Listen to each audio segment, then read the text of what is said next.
The air above the asteroid shimmered like oil on water, bending light in strange ways, even though there was no atmosphere to speak of, only radiation and silence. In the cold emptiness between two fractured moons, a single distress signal pulsed, faint but stubborn, echoing out into nothingness. The automated beacons had long since stopped working, their power drained, their solar collectors covered in centuries of dust. But the signal kept broadcasting as if someone or something refused to be forgotten.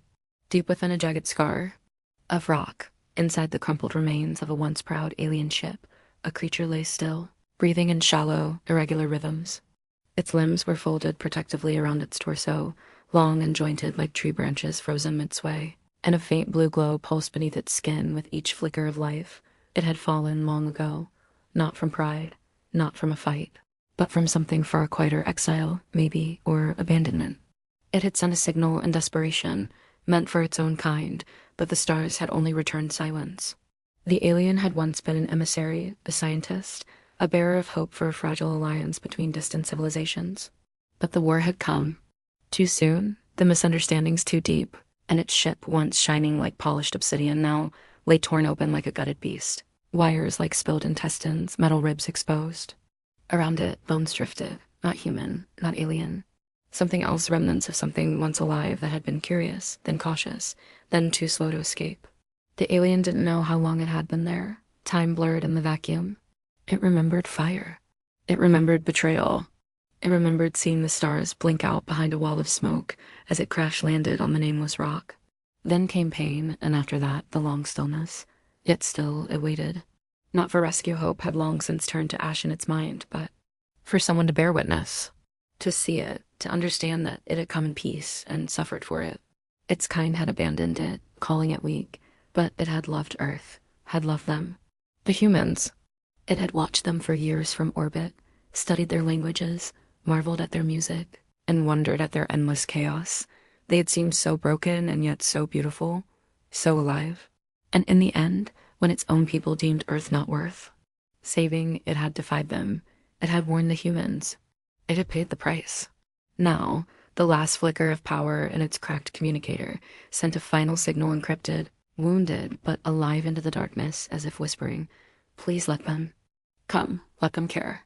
And somewhere far away, a human ship picked up the call. Not a warship, not a scout. Just a lone hauler on the edge of retirement, carrying rusted cargo and one tired pilot. The signal caught in the net of its old receiver like a thread of spider silk in morning light. And the human sleepy, cynical, aching from too many years. And too few paydays paused. Something in that sound felt wrong. Not technical wrong, lonely wrong. It didn't match anything in the registry. No known frequency. No identifiable language. Just that slow, rhythmic pulse, like a heartbeat trying to echo across eternity. The human sat back in the pilot's chair, staring out into the black sea of stars, and whispered, more to himself than to the machine, "You're not supposed to be out there." But he was already changing course, already setting the trajectory toward that broken whisper, because no one else would. Because something about that signal felt like a secret no one else would understand. Because somewhere deep in his bones, long covered in fatigue and loss, the human still believed in listening to the quiet voices, the ones that had been left behind. Asterisk, the ship was old and groaning, a patched-together freighter that had seen more breakdowns than stars, but it obeyed its captain's hands like an aging dog that trusted its master without question. Malcolm Reyes leaned forward in his seat, jaw clenched, heart ticking faster than the ship's outdated thrusters. The signal had grown stronger the closer he drifted toward the asteroid belt. Not louder exactly, but clearer, like a whisper resolving into a voice that wanted to be heard. He didn't know why he answered. It wasn't like he was a rescue vessel, or that he expected payment for this kind of detour.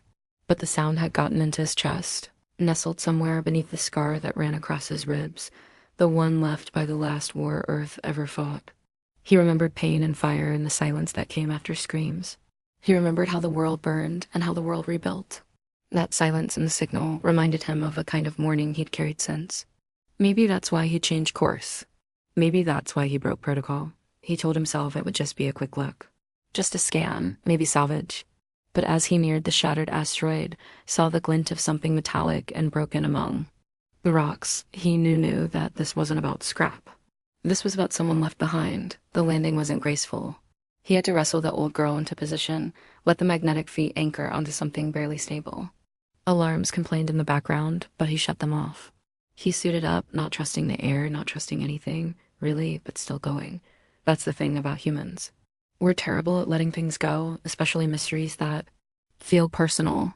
The wrecked alien ship looked like it had been chewed apart by God's black spires, twisted and torn, its hull peppered with centuries of micrometeorites. Reyes climbed inside like stepping into the belly of a dead cathedral. Everything was dark, but the glow came from within, a faint bioluminescent shimmer, soft blue and pulsing like a breath. Then he saw it. Curled in the corner of what might have been at command deck, behind a field of shattered glass and frozen instruments, was the creature. Tall, thin, limbs folded like wings pressed inward. Its skin was cracked in places, blue glow bleeding through like veins of light, eyes closed, chest rising in slow, fragile rhythms. It looked like death warmed over. And yet it was still breathing. Still there. Reyes didn't move for a long moment, just stared. He'd seen vids of aliens, heard reports from first contacts, even the terrifying ones from the early days. But nothing had prepared him for this moment. It looked not monstrous, not dangerous. It looked tired, like a soldier long after the war had ended, still waiting for the next battle that would never come. He knelt down slowly, palms open, no sudden movements. "Hey," he said, voice echoing in the broken silence. "You alive in there?" The thing stirred. Its eyelids fluttered. Then, shockingly, it spoke. Not in words, exactly, but something close. A fractured hum, patterns laced with pain and effort, but with intention behind it. And Malcolm, against all logic, felt like he understood. Not the language, not the syntax, but the emotion, fear, hope, regret. The creature tried to rise, failed, then looked at him not with suspicion, not with hatred, but with a kind of desperate recognition. Like it had seen him in a dream once and prayed it would again. Reyes swallowed. "I'm not here to hurt you," he said, louder now, forcing calm into his voice. "Name's Malcolm. If I junk for a living, you're in bad shape. I can get you out, but you gotta let me." He reached forward, hand trembling. The creature flinched, then hesitated. And slowly, like a branch bending in wind, it reached back. Their hands didn't touch. Not quite, but the air between them seemed to soften, and in that fragile space, something passed. Not words, not knowledge, just the start of understanding. The human didn't know if the alien could survive being moved. He didn't know what his government would say, didn't care. In that moment, kneeling in a graveyard of stars, Malcolm Reyes did something profoundly human. He decided to help. Anyway, because if someone had once left this creature behind to die, then maybe the only way to stay human was to make sure it didn't end that way. Not this time. Not while he was still breathing. Malcolm didn't remember the exact moment he stopped seeing it as an alien and started seeing it as someone. Maybe it was the way the creature clung to life without bitterness. Its quiet dignity wrapped in suffering, like a soldier refusing to lay down arms.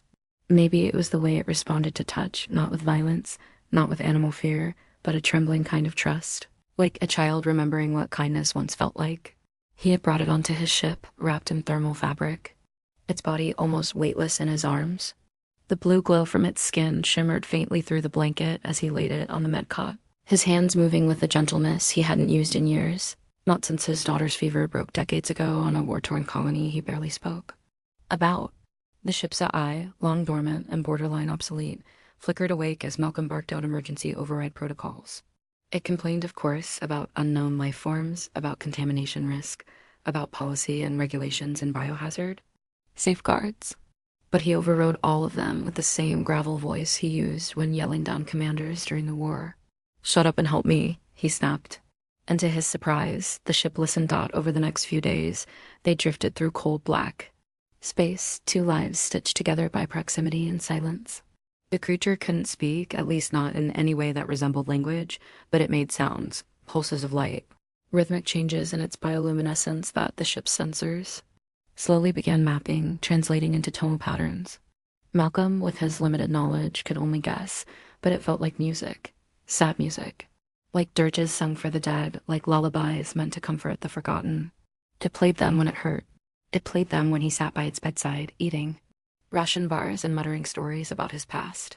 It didn't understand the words, but he kept talking. About Earth, about wars and peace, about loss, about the day his wife left for the northern sky, and how he never remarried because no one else ever laughed like she did. He told it about his daughter, Isla, and the way she used to collect broken things just to fix them. He told it about the first time he saw the stars from Mars's red soil, and how it had made him feel small but strong, like he was finally part of something vast and unknowable. Sometimes the creature would shift, its glow softening, pulses slowing. He liked to think it was listening.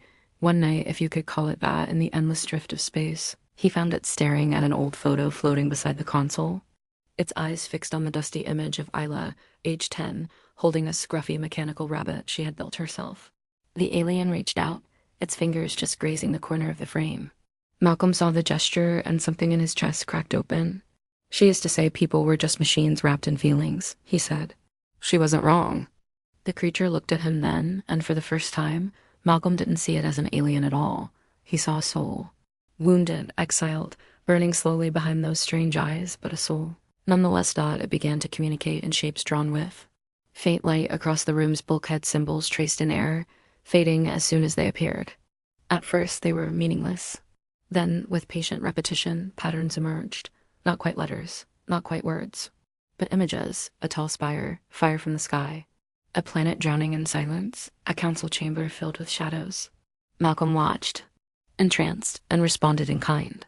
He sketched his own crude shapes in marker across the wall earth, the soul system, faces of people. Together, they built a mural of memory and meaning, an unspoken language blooming between them in fits and stutters. Through this fragile bridge, the story came clear. The creature had tried to stop a war, had warned its people, had begged them not to strike Earth. It had seen something in humanity worth preserving, something wild but hopeful. But its leaders chose fear, and when it spoke out, they silenced it, cast it out, left it to die in the aftermath of the failed assault, buried in debris and shame. Malcolm listened with quiet fury, his hands clenched, not just at the betrayal, but at the familiarity of it. Humanity had done the same before, sacrificed its own to protect cowardice. When he touched the alien's arm gently, reverently, it leaned into the contact like it hadn't felt another's kindness in years. In that moment, something passed. Between them, that didn't need translation. I see you. And deeper still, I won't leave you. They were two broken things adrift in the dark. But somehow, in each other, they had found the pieces that made the silence bearable. Asterisk. The quiet couldn't last forever. Even in the dark void between stars, fate has a way of catching up to those who run from it. Malcolm had been planning to return to a deep space station, something quiet and obscure enough to avoid the red tape that came with bringing home a sentient alien, especially one with a story like this. He figured he'd dock in a forgotten corner, find someone trustworthy, someone who owed him, and get the creature medical care beyond what his old ship's systems could provide. But just 2 light days out from the rendezvous point, the ship's warning klaxon howled to life like a predator rising from slumber. It wasn't pirates. It wasn't an asteroid field. It was a signal, a scan ping, cold and precise, bouncing off his hull like a sonar pulse through deep water. A military signature. Not human. Them. Malcolm's eyes narrowed as the data streamed in, the codes jagged and sharp, unmistakably foreign. The same species as the one resting quietly in his medical bay. But this wasn't a rescue party. This was something else. The signal was layered, encoded in the kind of data traps he remembered from his days in Earth's orbital defense, grid-seeking not just ships, but the identity of their targets. They weren't searching randomly. They were looking for someone specific. And Malcolm had a sick feeling in his gut that they already knew. He sealed the medbay tighter, reinforced the encryption on every outgoing signal, and turned his ship into a ghost on the grid. But it didn't matter. The creature he had started calling it Solace now, though it had never said a name, began to flicker again. Its glow surged with distress, a rhythm Malcolm now understood as something close to fear. It knew who was coming. In the quiet light of the cockpit, Solace finally traced out a new image. A symbol, sharp and symmetrical, like a scar burned into memory. Malcolm stared at it. He had seen it before once, on a data fragment pulled from a wrecked alien drone during the war. It was the mark of a Judicator, not a soldier, not a diplomat. A hunter, a purifier, sent to eliminate threats from within. Solace hadn't just been exiled, it had been sentenced. The Judicators didn't rescue. They erased. And one was now headed straight for them. Malcolm stood frozen for a long time, staring at the blinking threat on his radar. Then he turned, stalked back into the medbay, and sat beside Solace's cot, lowering his voice like a father preparing. A child for hard truth. They're not here to save you, he said quietly. They're here to finish what they started. Solace looked at him, unmoving, but a light trembled beneath its skin faster now, uneven. It was afraid not for itself alone, but for him, for Malcolm, for what protecting it might cost. It reached up, weakly, pressing its hand against the glass of the containment pod, and traced a circle, then a break, then a point outside the line. He understood. Leave me. You can still escape. But Malcolm Reyes had never been one to walk away from lost causes that had cost him comrades. A wife, a life on Earth that might have been peaceful. But the thing he learned from every ruin he walked away from was this: walking away doesn't erase the wake. It just means someone else carries it. So he leaned forward, resting his forehead against the glass. You're not a weapon, he murmured. You're not a threat. You're the only one of them who got it right.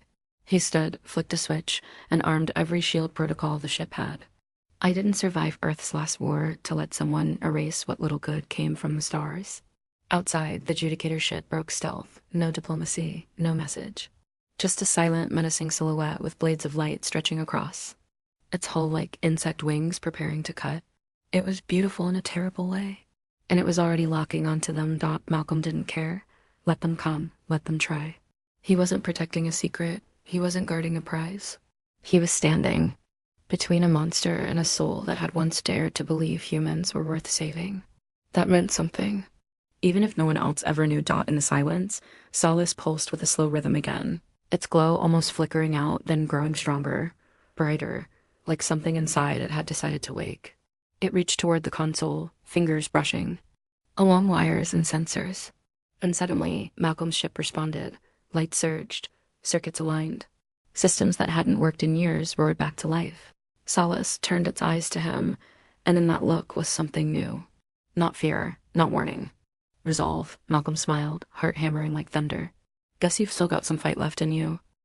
The ship shook as the Judicator vessel unleashed its first warning strike, not a direct hit, but a precise barrage that shattered nearby debris, sending molten shards cascading past Malcolm's hull like meteor rain. The vibrations rattled through the freighter's frame, an ancient groan of metal and protest as old parts resisted the chaos. Malcolm didn't flinch. He stood at the cockpit window, arms folded, jaw tight. They weren't trying to kill him yet. They wanted to see if he'd break. If he'd surrender the passenger whose glow now shimmered from within the medbay like a captive sun. Solace didn't move. It watched him through the glass, silently communicating with the ship's systems, patching dying circuits, feeding data into the navigation core faster than anything the freighter had ever seen. Somehow, it was bonding with the vessel like it had always belonged there, as if the two were healing each other in real time. But that miracle wasn't enough to outpace the monster closing in behind them. Malcolm's escape route was narrowing. With every breath, the Judicator ship sent a second strike closer this time. One of his external cameras went blind, and the ship rocked so hard the lights flickered. Panels sparked, and the comms hissed static. The AI voice crackled to life, colder than usual, repeating a phrase that felt like a knife in Malcolm's gut. Surrender protocol now active. Foreign entity must be released to avoid termination. Solace heard it too. Its glow dimmed slightly, and it stopped its movement, folding its hands across its chest. For the first time since their connection had begun, it turned its eyes away. Shame? Acceptance? Malcolm didn't know. But the silence was worse than fear. It was resignation. It was the look of someone who had been given up on before and expected it to happen again. That was when he made the call. He stormed to the control panel and ripped out the surrender override chip, sparks flying as he bypassed the failsafe manually. The pain in his fingers, nothing compared to the fire building in his chest. The AI warned him again. Unauthorized. Override this action will void, but Malcolm cut it off with a snarl. Void it. He slammed a fist down. I didn't come this far to trade a life for convenience. But the system didn't stop because of him.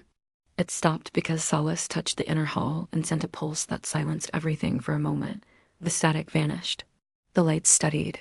Solace looked at him again, really looked, and in that moment, Malcolm felt a connection flood. His mind, not words, not memories, just raw feeling. It overwhelmed him. A flood of cold and heat, of fire and falling stars, of loneliness stretching across centuries. He saw Earth through Solace's eyes, shimmering with color and life. He saw a council room where Solace had stood tall and alone, begging not for dominance, but for mercy, for understanding. He saw the moment that plea was denied, Saw them strip away everything. The ship, the title, the name. He saw how the Judicators sent Solace not to negotiate, but to die quietly, blamed for a war it tried to prevent. And finally, he saw Solace lying broken in that crater, not just wounded, but waiting, hoping some human might prove their faith hadn't been misplaced. Malcolm staggered back, breath shuddering. His past came rising up too. The war he had fought, the friends he had lost, the child he couldn't protect when Earth's last sky turned red. That terrible truth lingered in both their hearts. They were survivors of choices made by others. But that meant they understood each other in ways no one else could.